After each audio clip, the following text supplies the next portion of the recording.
크리스마스 주간입니다. 성탄절이지요.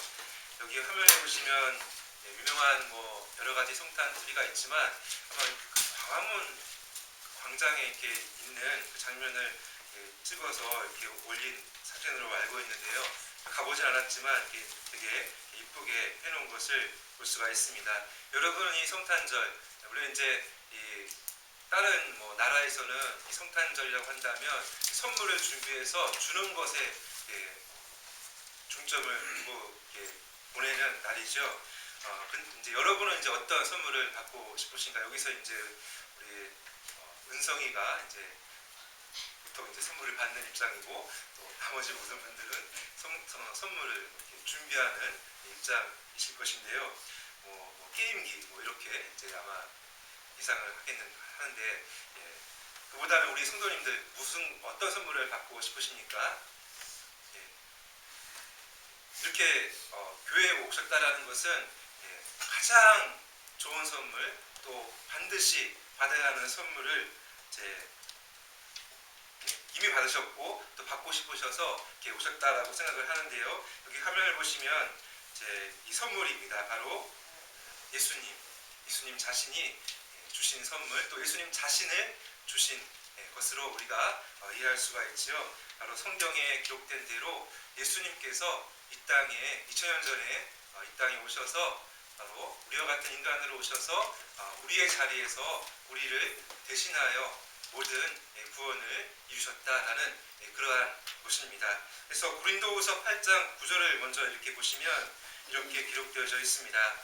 우리 주 예수 그리스도의 은혜를 너희가 알거니와 부요하신 이로써 너희를 위하여 가난하게 되심은 그의 가난함으로 말미암아 너희를 부요하게 하려 하심이라. 이게 부요와 가난으로 표현되어 있지만 아무튼 예수님께서 자리바꿈을 하신 것이죠. 우리의 자리에 오셔서 바로 우리를 구원하셨다라는 그 표현을 하는 것인데요. 정말 그분은 부유하신 분이십니다. 그러니까 물질적으로 라기보다는 정말 그분은 온 세상의 주인이시죠. 만물의 창조주이시고 주권자이십니다.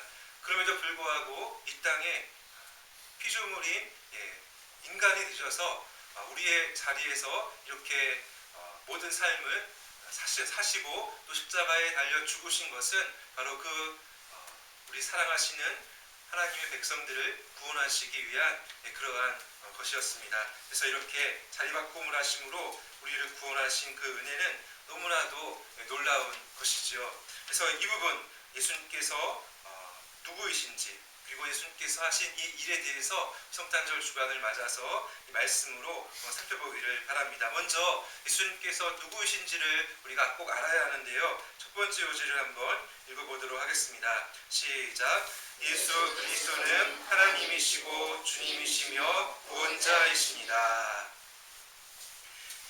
특별히 우리가 예배 가운데 함께 고백하는 신앙 고백이죠. 사도신경을 보시면 예수님에 대한 그 고백을 할 때 이렇게 합니다. 그 외아들 우리 주 예수 그리스도를 믿사오니. 우리가 구원받는 그 믿음의 핵심적인 내용이죠. 바로 하나님의 아들이시고 주님이시며 또한 우리의 구원자이신 예수 그리스도를 우리가 믿는다라는 것입니다. 이 부분을 우리가 꼭 다시 한번 살펴보기를 원하는데요. 오늘 본문 6절에도 이렇게 기록되어져 있습니다. 함께 다 같이 읽겠습니다. 시작. 그는 근본 하나님의 본체시나 하나님과 동등됨을 취할 것으로 여기지 아니하시고. 여기서 이제 본체다라는 것은 본질적인 그 속성이 같다라는 의미입니다. 그러니까 하나님이시다라는 것이죠. 그래서 우리가 이제 정확하게 고백하는 것은 영원하신 하나님의 영원하신 아들이라고 이렇게 고백을 하는데요. 그리고 더불어서 주라고도 우리가 고백을 하는데요. 만물의 주권자이시고 또 주인이시며 그리고 또한 통치자이시다라는 표현이지만 또한 이 구약 성경에 나타난 여호와 하나님, 그러니까 하나님께서 자신의 이름을 이렇게 이제 소개하실 때에 여호와로 소개하십니다. 그러니까 정말 스스로 있는 자로서 정말 놀라운 칭호이시고, 그래서 유대인들이 이 구약 성경을 읽을 때 여호와라는 그 이름을 너무나도 높고 너무나도 거룩한 그 성호이기 때문에 그 이름을 그냥 이렇게 함부로 부를 수가 없어서 그냥 그 주라고 이렇게 이제 표현을 했죠. 마치 그와 같이 바로 우리 예수님은 주이십니다. 그러니까 구약에 나오는 그 이름, 바로 여호와 하나님, 그리고 만물의 주권자라는 그러한 표현이죠. 우리가 이제 이렇게 살펴볼 때에 특별히 예수님이 주다라고 했을 때 이 신약 성경에 와서 이제 많은 유대인들이 그것을 딱 들었을 때에 그것은 그냥 단순히 어떤 그냥 한 이름이 아니었습니다. 그러니까 예수님 자신이 구약에 나오는 여호와, 유대인들이 함부로 부를 수 없는, 우리도 그렇지 않습니까? 우리 부모님 이름의 그 이름을 함부로 이렇게 소개할 때도 함부로 하지 않죠. 그러니까 무슨 자 이렇게 하듯이, 그러니까 존경하며 그 예를 다하듯이 유대인들은 그것보다 더 차원이 더 뛰어넘어서 하나님의 이름, 하나님께서 자신을 소개하면서 여호와로 이렇게 소개할 때의 그 이름을 함부로 부를 수가 없어서 주라고 했는데, 근데 이 땅에 오신 예수님께서 그것도 정말 낮고 낮은 데 오셨지 않습니까?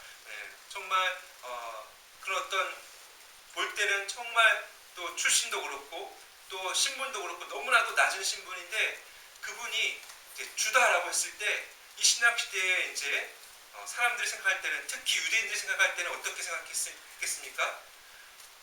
말이 되는 게 아니죠. 어떻게 정말 낮고 낮은 신분인 그 사람이 자신이 그 사람을 이제 주라고 할 수 있는가? 그리고 하나님의 아들이라고 할 수 있는가? 그러니까 하나님이라는 것이지 않습니까? 그렇게 알려지고 또 그렇게 믿는 성도들을 이해할 수 없는 것입니다. 유대교의 사람들도 그렇고 세상의 사람들도 그렇고, 세상 사람들은, 이 당시 로마 사람들은 주라고 하면은 누구였습니까? 로마 황제죠.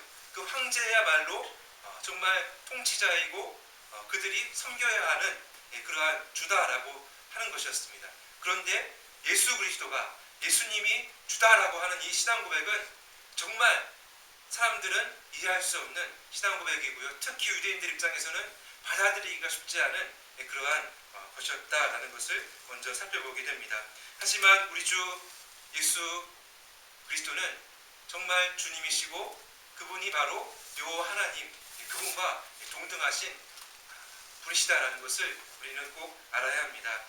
물론 이제 우리가 고백하듯이 동정녀 마리아에게 성령으로 잉태하여 이 땅에 오신 분이시지만, 또한 구약 시대에서도요 우리 예수님께서 활동을 하셨습니다. 물론 그렇게 이제 성령으로 잉태되어 동정녀 마리아에게 나셔서 우리와 같은 인간으로 이 땅에 사시는 그 모습은 아니었지만, 특별히 여호와의 사자라는 그러한 그 표현으로, 그 이제 장면으로 많이 등장하셨는데요. 여러분 이제 성경을 이렇게 읽어보셔서 알겠지만, 특히 대표적으로 아브라함에게 창세기 18장인가요? 아브라함에게 나타나셔서 이제 말씀을 나누시는 그 장면에서도 여호와라고 이렇게 나중에 또 이렇게 드러나는 부분이 있고요. 특히 또 모세가 부르심을 받았을 때에 불타는 떨기나무, 그 떨기나무 가운데서 여호와의 사자가 임하여 말씀하지 않습니까?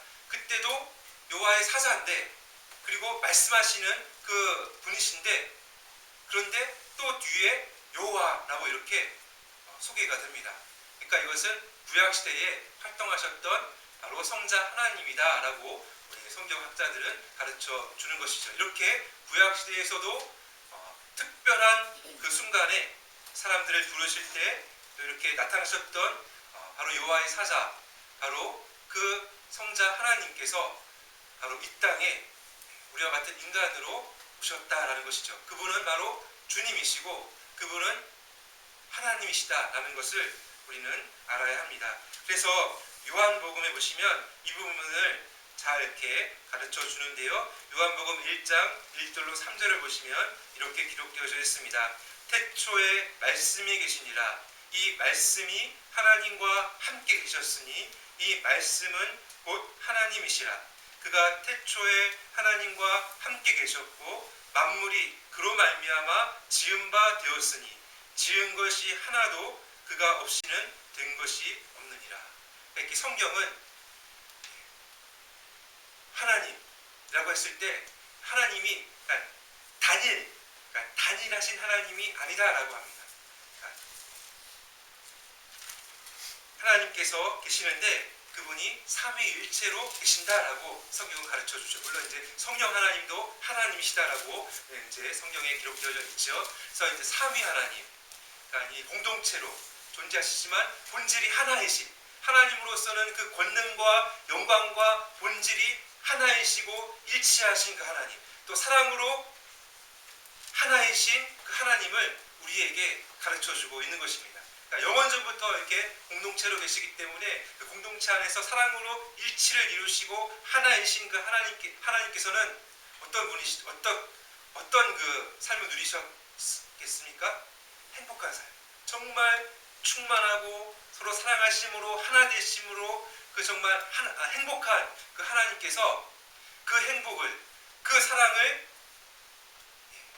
퍼뜨리시기 위해서 창조하신 것이죠. 창조하셔서 그 영광을 드러내시고 또 하나님의 형상인 인간을 창조하셔서 그 사랑과 행복을 함께 나누시기 위하여 그렇게 세상을 만드신 것이죠.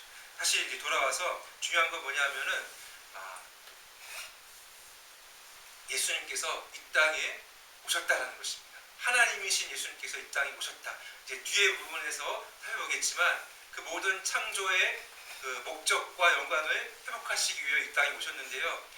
중요한 것은 이렇게 삼위 하나님의 놀라운 그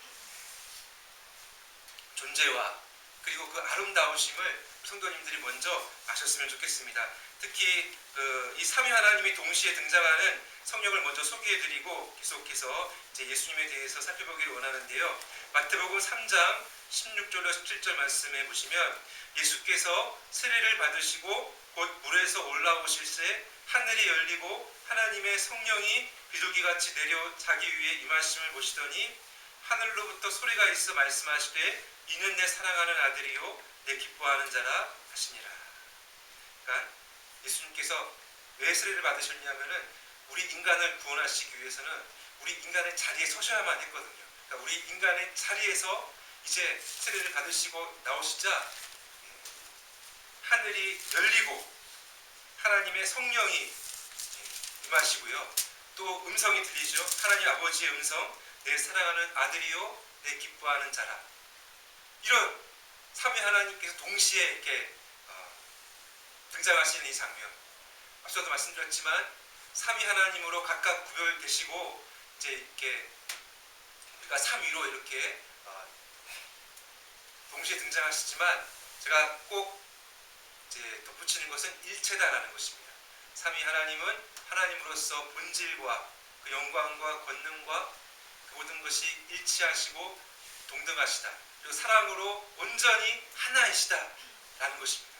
그러기에 너무나도 신비롭지만 아름다우신 분이시고 또 그 사랑과 그 행복을 우리에게 주시고자 창조하셨고 또 그 행복을 잃어버리자 예수님께서 이 땅에 오셔서 회복하시는 이 놀라운 선하시고 아름다우신 분에 대한 신앙을 우리 성도님들 가지시기를 바랍니다. 다시 예수님께로 돌아와서 예수님께서 이제 그 예수님의 분에 대한 그 소개를 할 때 예수다라고 이렇게 했을 때는 그 예수라는 이름 자체가 요하는 구원이시다라는 구원의 의미가 담겨져 있거든요. 그러니까 예수님의 그 이름을 가리켜서 이제 나오는 말씀이 마태복음 1장 21절인데요. 이렇게 기록되어 있습니다. 아들을 낳으리니 이름을 예수라 하라. 이는 그가 자기 백성을 그들의 죄에서 구원할 자이심이라.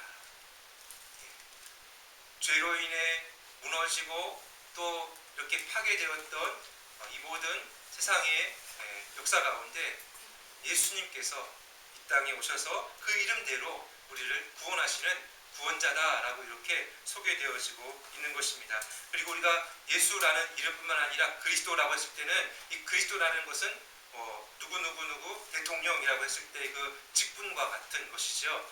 구약 시대에는 이 직분들이 있었습니다. 그러니까 하나님께서 하나님의 일을 위해서 부르시고 보내시고 세우신 그러한 직분들이 세 가지가 있었거든요. 선지자와 또 제사장과 또 왕입니다. 이러한 직분들은 하나님께서 직접 기름 부어 세우셔서 하나님의 말씀을 주시고 또 권능을 주시고 또 하나님께서 또 백성들에게 이제 은혜의 통로로서 그렇게 이제 세우신 직분들인데요. 바로 그 직분들 모두를 다 통합해서 이제 영원토록 그 직분을 이루시는 분이 바로 예수 그리스도다라고 하는 것입니다. 이 부분을 설교하고자 하면은 한 직분만으로도 이제 계속 할 수가 있지만 간략하게 예를 들면 선지자라고 했을 때는 예수님께서 선지자라고 했을 때는 지금도 말씀과 성령으로 우리의 영적인 무지를 깨우치시고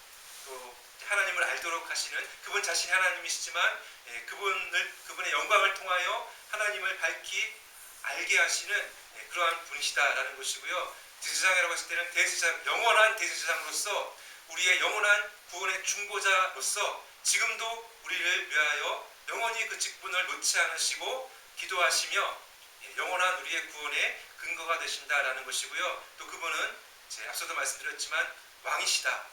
온 세상의 권세를 가지시고 또 교회의 머리가 되시고 다스리시는 분이시다. 그리고 마지막 날에 이 땅에 다시 오셔서 모든 악을 다 제하시는 분이시다라는 그러한 것입니다. 이 영원한 직분을 놓지 않으시는 예수 그리스도. 그러니까 여기까지가 이제 간략하게 설명을 드렸지만 여러분 이 모든 설명을 들으시고 우리 주 예수 그리스도 이 땅에 2000년 전에 우리와 같은 인간으로 아기로 이 땅에 오셔서 모든 구원의 사역을 이루신 그분은 누구신가라고 했을 때 이 모든 부분을 우리 성도님들 받으시고 참으로 보배로우시고 정말 위대하신 그분을 믿음으로 받으시기를 간절히 바랍니다. 두 번째로 그렇다면 그분께서 무엇을 하셨는지에 대해서 우리가 이제 오늘 본문을 통해서 살펴보기를 바랍니다. 두 번째 오지를 함께 읽겠습니다. 시작. 예수 그리스도는 낮아지셔서 계속하시고 생명을 주셨습니다. 오늘 본문은 이렇게 소개하고 있습니다. 본문 7절을 보시면 오히려 자기를 비워 종의 형체를 가지사 사람들과 같이 되셨고, 여기서 자기를 비웠다라는 것은 본래 하나님이시지만 그 권능과 영광을 감추셨다는 것입니다. 하나님으로서의 그 모든 것을 다 이렇게 포기하시고 내려놓으신 것이 아니라 여전히 한 인격의 신성과 인성이 함께 있는 한 인격이십니다. 그렇기 때문에 하나님이시면서 동시에 인간이시죠. 참 인간이시죠. 그러니까 신성과 인성이 함께 있는 겁니다. 그것은 변함이 변하지 않는 거죠. 그런데 그 하나님으로서의 그 신성의 권능과 영광을 감추셨다라는 것입니다. 이 땅에 오셨을 때는 감추셨다라는 것이죠. 만약에 여러분 예수님께서 2000년 전에 이 땅에 처음 오셨을 때 만약에 그 하나님의 권능을 가지고 그대로 오셨다라고 한다면 어떻게 되었을까요? 천군천사를 다 거느리고 그냥 딱 오셔갖고 그냥 로마 그냥 한 방에 그냥 다 밀어버리시고 그냥 그 이스라엘 땅에 그냥 자신의 나라를 딱 세워버리셨다라고 하면은 지금 우리가 구원받은 그러한 삶을 살 수 있을까요? 없죠.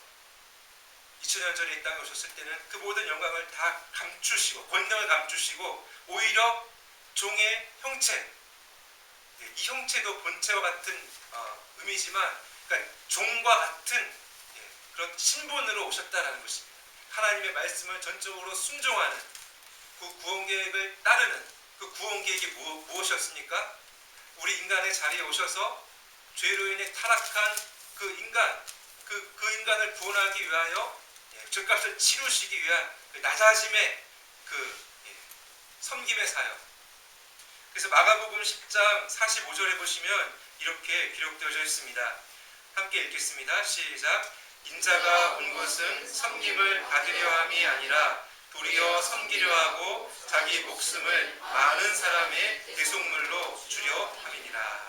여기 대속이다라는 것은 이제 값을 지불하여 대신해서 구원해 주시는 것이다라는 그것이죠. 근데 어떻게 무엇으로 대속물을 주셨나요? 근데 자기 목숨을, 자기를. 그래서 이제 뒤에도 살펴보겠지만 십자가에 달려 죽으셨죠. 그러니까 여러분 사도신경의 그 구조나 그 이제 이 빌립보서의 그 구조를 보시면 V를 그립니다.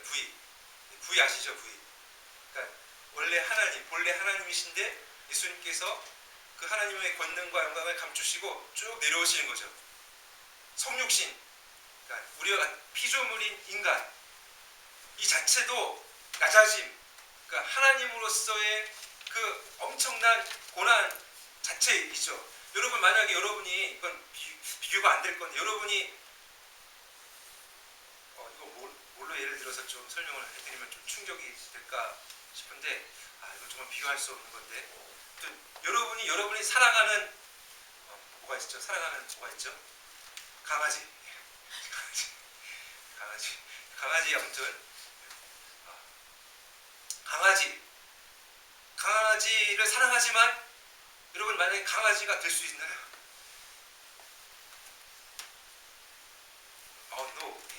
강아지는 안 되죠. 안 됩니다. 이런 차원하고도 비교할 수 없는 거. 왜냐하면은 창조주이십니다. 그분은 영원하신 창조주이신데 완전 정말 비교할 수 없죠. 그런데 피조물인 인간을 사랑하여 인간의 죄값을 치르기 위하여 그게 밖에 없기 때문에 인간이 되신 겁니다.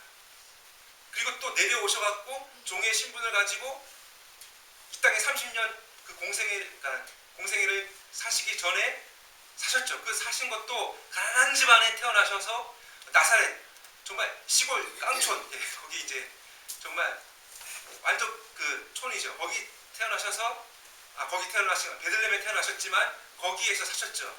거기서 사시면서 무엇을 하셨죠? 목수. 당시 목수는요 막 돌아다니면서 고치는 그냥 노동자예요. 노동자. 그냥 정말 그런 삶을 사시면서 부양하고 또 어떻게 보면 이제 그 사신 것이죠.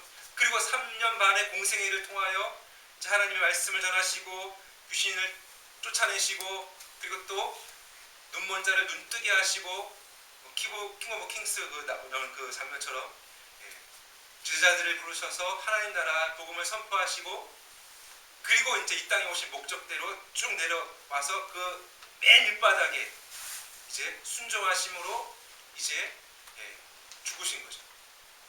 여러분 이러한 예수 그리스도의 이 사역은 하나님의 백성을 대표로 한 사역입니다. 그리고 예수님을 믿음으로 구원을 얻게 하시는 놀라운 그러한 사역인 것입니다. 이 사역이 누구와 대비가 되냐면은 바로 첫사람 아담과 대비가 됩니다. 첫사람 아담은요 창조될 때에 정말 하나님 보시기에 너무나도 참 좋은 정말 위대한 걸작품으로, 왜냐하면 하나님의 형상이거든요. 이 하나님의 형상이라는 것은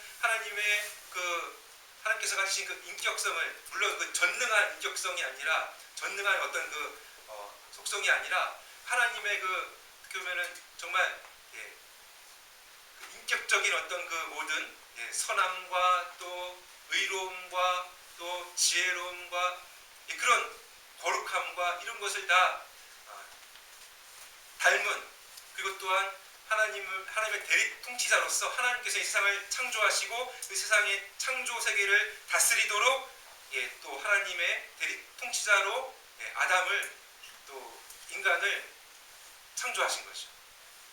그리고 아담에게 모든 걸 다 누리게 하셨습니다. 다 먹고 다 또 정말 사랑하는 아내도 주셨죠. 정말 그래서 한 몸 되게 하셨죠.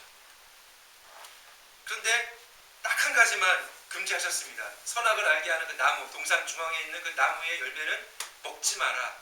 이것은 너가 피조물이고 내가 창조주임을 확인하고 그것을 통하여 이제 피조물로서의 자리를 지킬 때에 영원한 생명을 얻게 하겠다. 어떤 그 기간을 이제 다 이렇게 통과하면 영원한 생명을 얻게 하겠다라는 어떤 그러한 그 한 가지, 나머지 100가지가 있다고 한다면 99가지를 다 누리게 하시고, 그렇지만 한 가지만 딱 장치를 두셔서 너는 피조물이고 나는 창조주이고 너가 이 말을 들었을 때만 영원한 생명을 얻는다라는 그러한 그 아담과의 그 언약이라고 하죠.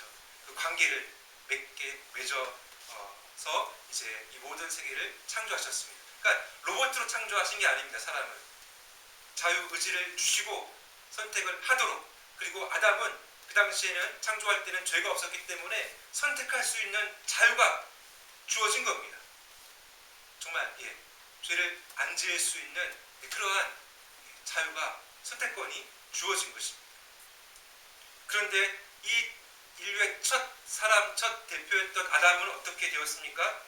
사단의 유혹에 넘어가서 먹지 말라는 그 열매를 먹고 타락했죠. 그 먹었다라는 것은요, 단순한 어떤 범죄가 아니라 이거는 사단이 유혹할 때 그렇게 유혹하거든요. 이거 먹으면 하나님과 같이 된다. 그러니까 너가 하나님과 동등되게 올라간다는 겁니다.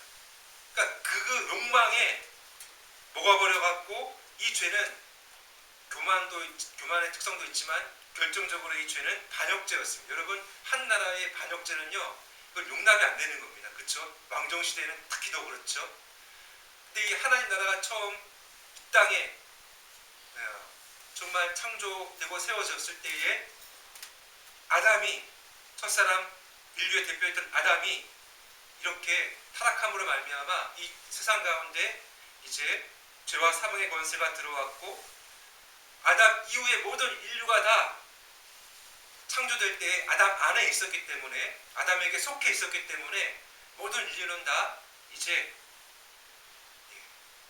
이 반역죄 가운데 이 죄의 성향이 어떠냐면은 하나님과 반목한다라는 것입니다. 하나님과 적대적인 관계로 이 땅에 이제 다 태어나고, 그리고 그 결과는 다 이제 심판으로 이제 정해져 있지요. 그래서 지금 이제 사람들이 이제 보통 보면은 인정하지 않죠. 왜 하나님이 창조하신 세계라면 왜 이렇게 되었는가? 왜 전쟁이 이렇게 끊이지 않고 이렇게 살기 힘든가? 왜 또 아프고 고통스러운가? 또 한 면에서는 또 그래도 인간의 어떤 도덕성과 또 이 모든 창조성, 그래도 남아있는 그 기능이 있지 않습니까? 놀라운 예술과 놀라운 도덕성으로 이룩한 어떤 그 사회 어떤 그 탁월한 어떤 업적과 그런 것들을 보면서 이게 어떻게 타락한 죄인이냐라고 했을 때에, 그러나 성경은 이 세상은 하나님이 창조하셨지만 죄로 인해 이 세상이 이렇게 되었고, 아담의 선택으로 인하여 이렇게 되었고, 아담은 단순히 한 사람이 아니라 인류의 대표였기 때문에 그 안에 모든 인류가 다 속해 있었기 때문에 그가 실패한 그가 실패한 결과는 다 모든 세계에 다 미치게 된 것으로, 인류는 태어나면서 이 죄성, 특히 하나님과의 반목으로 태어났고, 그렇지만 하나님의 일반 은총으로 인해서 이제 그 도덕성의 어떤 그 죄를 억제하는 국가의 어떤 그 제도나 이런 걸 통해서 하나님께서 또한 이 세계를 유지하시기 때문에 문화의 어떤 발달도 하나님께서 원래 또 이렇게 말씀하신 것이기 때문에, 그러나 성경은 하나님의 영광, 구원에 이를 수 없는 것이 근본적으로 이 인간에게 있는 그 죄성은 하나님을 반대하는 그 반역죄이기 때문에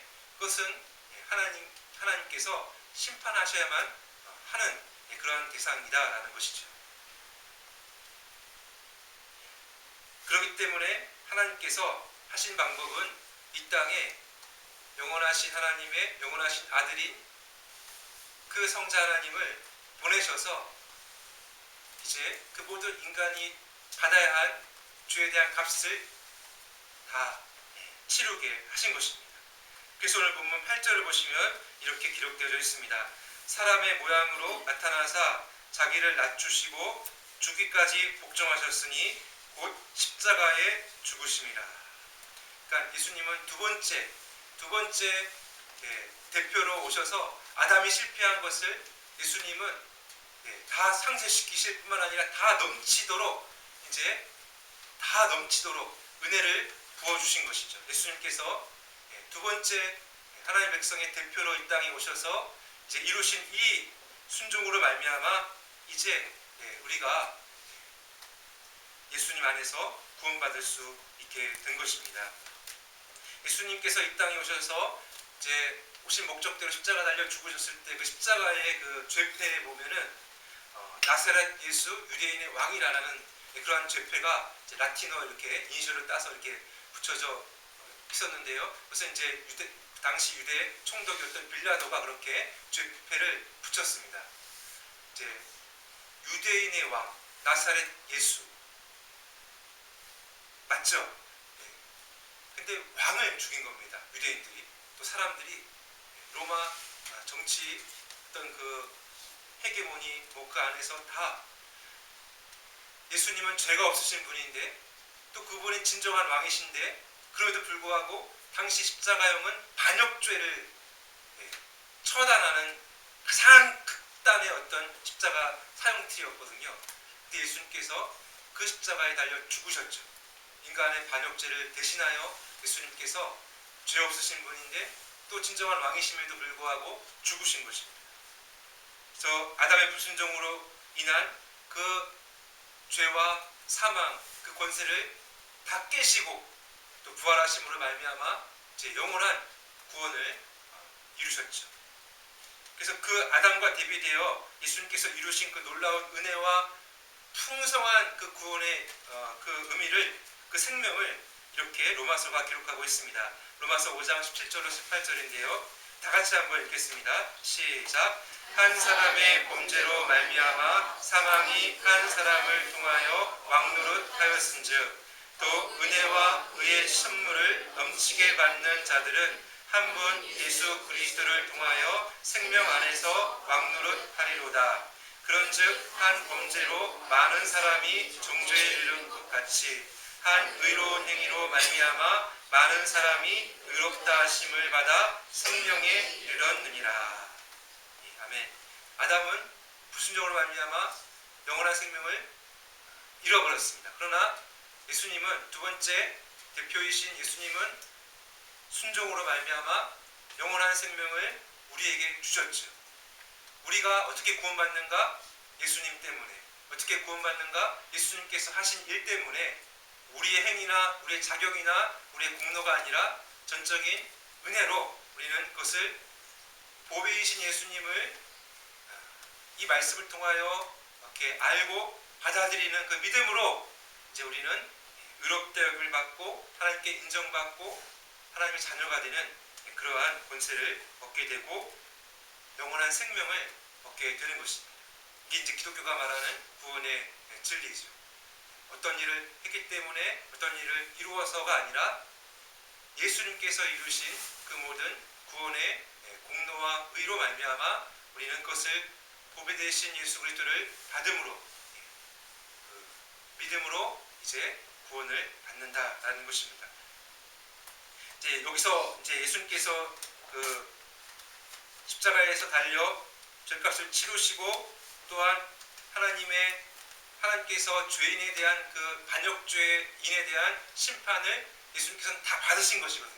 예수님께서의 그 고통은 단순히 어떤 육체적인 고통이 아니라 하나님께 버림받는다라는 죄에 대한 결과를 자신이 받는다라는 그 엄청난 그 무게와 고통을 두려워하신 것이죠. 그래서 기도하시고 또 기도하시면서 그 준비하시고 또한 그것을 받으신 것이죠. 그래서 이제 우리에게 영원한 생명을 얻게 하신 것입니다. 여기서 이제 박순영 목사님께서 쓰신 책 그리스도 예수의 마음을 품으라라는 그러한 책에 보시면 이 그리스도의 대속적인 죽음이 우리에게 이룬 그 생명에 대해서 설명을 하시는데요. 그 예수님께서의 그 대속적인 죽음으로 인해 우리는 이제 하나님과 분리된 상태인 영적 죽음에서 벗어나게 되었다라고 하고요. 그래서 이제 하나님과 화목을 이루면서 그분을 아버지라고 부르며 교통할 수 있게 되었다라고 합니다. 물론 아직 영혼과 우리 육체에 분리되는 그 죽음이 아직 남겨져 있습니다. 우리 언젠가 다 죽음으로 이 땅을 떠나지요. 하지만 그것 또한 더 이상 우리 자신의 죄값을 치르는 죽음이 아니라 성도의 죽음은 더 이상 죄를 짓지 않는 영화로운 상태에 이르기 위한 변화의 과정이라고 합니다. 그리고 마침내 이제 주님 다시 이 땅에 오실 때는 우리 몸의 부활로 말미암아 영원한 죽지 않는 영원한 몸으로 상하지 않는 영원한 몸으로 주와 함께 이 모든 세계가 질적으로 변화된 새하늘과 새 땅에서 영원토록 주와 함께 왕노릇하게 될 것이다. 그리고 그렇지만 또한 이미 우리에게 그 영원한 생명은 이미 우리에게 주어졌다라고 성경은 가르쳐주고 있는 것입니다. 이 모든 것은 다 예수님의 낮아지심으로 낮아지신 그리스도의 사역으로 이루신 것입니다.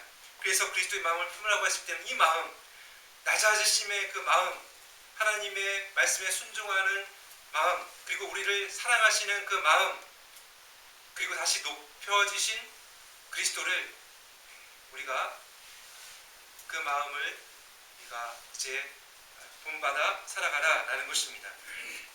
이제 말씀을 마무리하겠습니다. 이 말씀을 준비하면서 떠올랐던 시가 한 편 있는데요. 많은 목사님들이 이제 예수님의 이 마음을 떠올리면서 이 시를 많이 소개합니다. 윤동주의 십자가입니다.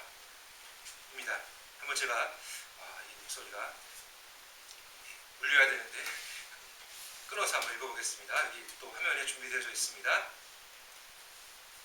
쫓아오던 햇볕인데 지금 교회당 꼭대기 십자가에 걸리었습니다.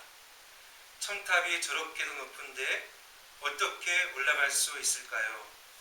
종소리도 들려오지 않는데 휘파람이나 불며 수성거리다가 괴로웠던 사나이 행복한 예수 그리스도에게처럼 십자가가 허락된다면 모가지를 들이우고 꽃처럼 피어나는 피를 어두워가는 하늘 밑에 조용히 흘리겠습니다.